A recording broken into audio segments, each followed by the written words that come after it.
Abençoados e abençoadas, graça e paz. Segunda-feira, dia 12 de dezembro, 21 horas. Estou aqui para trazer uma palavra de sabedoria, uma palavra de reflexão, uma palavra com muita sabedoria e inteligência. No livro de Eclesiastes, no capítulo 11 e 12. Quero ler os versículos 1 e 2 de Eclesiastes 11, que diz assim: lança o teu pão sobre as águas, porque depois de muitos dias o acharás. Reparte com 7 e ainda com 8, porque não sabes que mal haverá sobre a terra. Capítulo 12, versículo 1 e 2 diz assim: lembra-te do teu Criador nos dias da tua mocidade, antes que venham os maus dias. Querido, sobre o tema, a semente já foi semeada. Tome posse e colha os frutos. Lá em Mateus capítulo 6, eu preguei até há poucos dias, que não devemos andar inquietos nem ansiosos com os dias de amanhã. Temos que viver o hoje como se o amanhã não existisse. Porque o hoje foi o amanhã de ontem. E se o amanhã vier, ou seja, cada um de nós estivermos vivos, não vamos nos inquietar. Não vamos ficar ansiosos, apreensivos, aflitos, desesperados. Quem tem a mente ativada, quem tem o entendimento, não se preocupa com essas coisas e entende quando Cristo Nazareno quis dizer que não devemos nos preocupar com comer, com beber, com vestir. Quando o sábio Salomão, o homem mais sábio de todos os tempos, escreveu Provérbios, ele teve 5.105 cânticos, cerca de 3.000 provérbios. Sabedoria de Salomão. Ele diz: lança o pão sobre as águas, porque depois de muitos dias acharás. E ele manda repartir com 7 e com 8, porque não sabemos o dia mau que virá. Ele aconselha aqui os jovens a, na sua juventude, lembrar do Criador. Encontramos conselhos a todos aos jovens. O sábio diz que devemos ser bondosos e generosos, e que se formos constantes na prática do bem, seremos recompensados. Se formos carinhosos, caridosos, mesmo durante o tempo de escassez, fruiremos das nossas ações nos dias futuros. Por isso que ele diz no versículo 1 e 2, lança o teu pão sobre as águas e depois de muitos dias acharás. Salomão nos admoesta a não nos preocuparmos tanto com a chuva, que é a força da natureza, também o vento. Ele diz que nós não devemos ficar aguardando dias de sol para proceder prudentemente. É isso que ele diz que nós temos que fazer. Façamos o bem agora e não sejamos procrastinadores, ou seja, aqueles que deixam um assunto para resolver depois, no sentido de priorizar atividades até se entende, mas quando isso é corriqueiro, chega a ser prejudicial. Nos versículos 3 e 4 ele disse: estando as nuvens cheias, derramam a chuva sobre a terra, caindo a árvore para o sul ou para o norte, no lugar em que cair, ali ela ficará. Quem observa o vento nunca semeará. O que olha para as nuvens nunca cegará. Ele diz no versículo 5, assim como não sabes qual o caminho do vento, nem como se formam os ossos no ventre da que está grávida, também não sabes as obras de Deus, que faz todas as coisas. O sábio diz que certos mistérios ficarão na nossa mente por toda a nossa vida, mas nem por isso devemos cessar de trabalhar.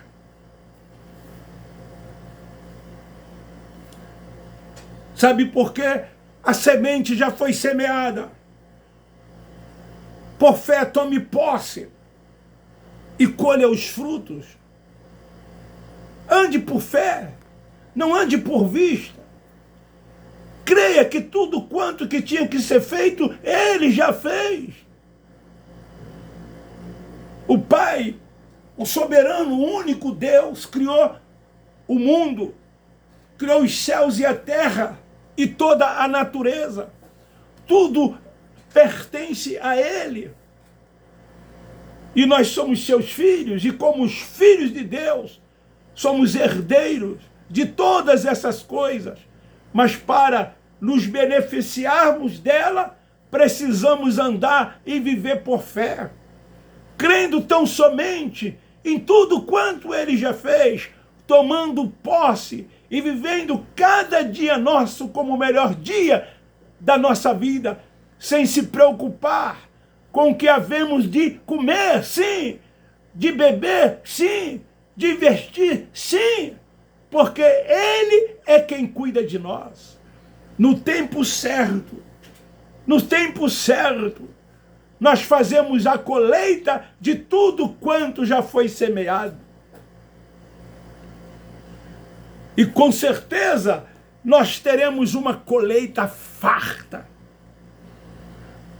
Diz assim no versículo 6, pela manhã semeia a tua semente, e à tarde não retires a tua mão, pois não sabes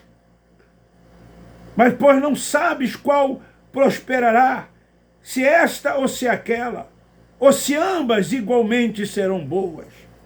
Você já está colhendo, você não vai colher. A sua visão não é futurista. Por isso que nós não nos preocupamos com o amanhã. Se o amanhã virá, como já disse, Ele cuida de cada um de nós. Ele manda dizer que nós devemos apreciar a luz do dia. E é por isso que, apreciando a luz de cada dia, nós dizemos e nos alegremos e nos regozijemos nele. Regozije-se nos seus dias de vida. Versículo 7, ele diz: a luz é suave e agradável, é ver o sol. Ainda que o homem viva muitos anos, regozija-se em todos eles, mas deve lembrar ser dos dias das trevas, pois serão muitos. Tudo o que sucede é vaidade.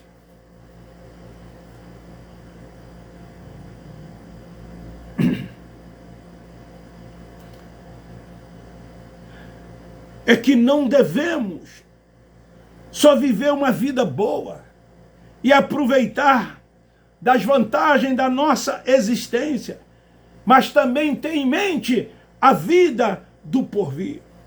Ao vivermos aqui, regozijemos-nos, tendo sempre em perspectivas o temor de Deus, porque mesmo vivendo aqui uma vida feliz no Senhor, aqui nesta vida, tudo é futilidade.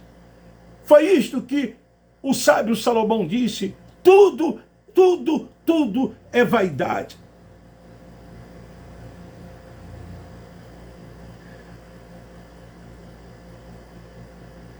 Em comparação à glória que nos está reservada no porvir. Tudo, por melhor que seja, por bom que seja, por melhor que vivamos, por melhor que venhamos a desfrutar, tudo é futilidade, tudo é vaidade. Mas o que está reservado para cada um de nós no porvir, a nossa mente nem os nossos olhos conseguem alcançar. Nos versículos 9 e 10, o sábio diz: alegra-te, jovem, na tua juventude, e recreie-se o teu coração nos dias da tua mocidade, ainda pelos caminhos do seu coração e pela vista dos teus filhos. Mas sabes que por todas estas coisas te trará Deus a juízo. Afasta-te, pois, a ira do teu coração e remova da tua carne o mal, pois a juventude e o vigor são vaidade. Ele admoesta os jovens a desfrutar a mocidade e aproveitar as atividades da juventude, e orientado a agradar o teu coração com as maravilhas criadas por Deus, sendo também ele advertido a satisfazer a tua alma com deleites sadio, enchendo os teus olhos com as belezas do universo e eliminar desgostos e a dor que são consequência de todos os atos cometidos por quem quer que seja, principalmente com aqueles quando estão na sua juventude, que não se prepara caso um futuro venha para viver uma velhice saudável, com muita experiência, não trazendo o amargor ou amargo da sua juventude. A verdade, a verdadeira alegria vem de Deus. Por isso que nele devemos regozijar. A alegria no Senhor é a nossa força. Essa é a verdadeira alegria. É a paz de espírito. É a paz na alma. É estar bem com Deus, é estar bem com o próximo, é estar bem com o seu semelhante. Então essa alegria verdadeira que vem de Deus, e que se ele temer ao Senhor, o jovem, as bênçãos serão constantes na vida deles, e na vida também de cada um de nós, que já passamos pela nossa juventude. Mas se ele, o jovem, não focar na sua vida, se ele, o jovem, que deve temer ao Senhor, tendo bênçãos constantes na sua vida, se ele não focar em Deus, sabe o que vai acontecer? Ele verá o prejuízo que pode lhe acontecer, que pode lhe suceder. Então essas verdades, essas sabedorias que Salomão passa à juventude no capítulo 11 e no 12, ele continua finalizando o que ele quis e quer dizer à juventude: lembra-te do teu Criador enquanto és jovens. enquanto está no vigor da sua vida, enquanto tens força, chamando o jovem para atentar para a velhice, descrevendo as consequências desta idade que ele vive e advertindo o jovem a temer sempre a Deus, mesmo na sua mocidade. Porque é na juventude, é no vigor da juventude, que muitas das vezes se esquecem de Deus. Os jovens se sentem super-homens, se sentem fortes, acham que na sua juventude nada lhes pode atrapalhar, raramente ficam doentes, não tem muitas das vezes uma responsabilidade com família, porque tem aqueles que podem o sustentar.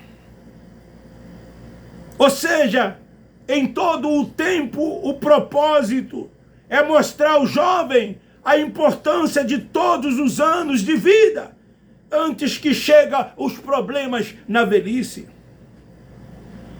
Chegando o sábio Salomão à seguinte conclusão: que depois de ter provado de tudo quanto a vida oferece,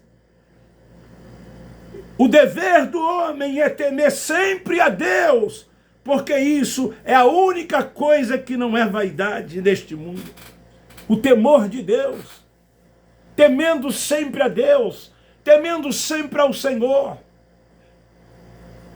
crendo sempre em Deus, andando por fé, tomando posse de tudo quanto Ele tem feito pelas vidas de cada um de nós. Guardando sempre a palavra do Senhor na mente, no entendimento. Porque nesta vida, neste mundo, tudo é vaidade. Quando nós chegamos à velhice, ou aqueles que conseguiram alcançar a velhice,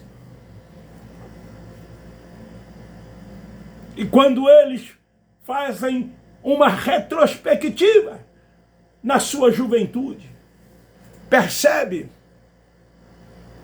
que se pudesse voltar atrás, muitas das vezes não se comportaria como se comportou lá atrás. Muitas das coisas que foram feitas hoje, com a experiência de vida, com a idade em que se encontra, não faria muitas das coisas que lá para trás foram feitas, mas também faria algumas que não fizeram, por não ter experiência, ou por não ter alguém que na ocasião pudesse lhes dar um conselho.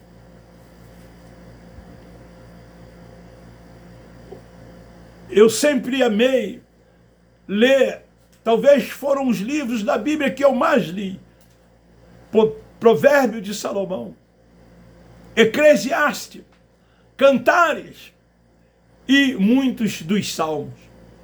Como nós aprendemos nos Salmos, nos Provérbios, nos Cantares e no Eclesiastes, o livro conhecido como o livro do pregador. O sábio, ele é diferente do tolo. O sábio, ele muitas das vezes cala. Ele fica em silêncio. Ele não se precipita. Ele é capaz de permitir que os dias se passem para que ele possa agir ou até mesmo deixar de agir. Eu sempre disse e digo, o tempo é o Senhor da razão. O tempo é o Senhor da razão. Eu sempre digo, o tempo dirá.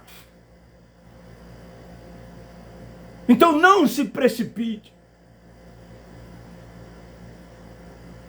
Trabalhe com sabedoria. Tenha temor de Deus. Permita que você seja guiado e dirigido pelo Espírito Santo que habita no seu espírito. Não se submeta à vontade dos homens, aos seus preceitos, mas ande sempre nos caminhos de Deus, nos caminhos do Senhor, porque o caminho do Senhor é diferente do caminho dos homens. No caminho dos homens, que muitas das vezes é o nosso próprio caminho, tudo é vaidade. Então fica esta palavra: a semente foi semeada, tome posse e colha os frutos. Tu és um abençoado. Forte abraço, beijo no seu coração. Se você gostou, dê um like, divulgue e compartilhe. Muito obrigado.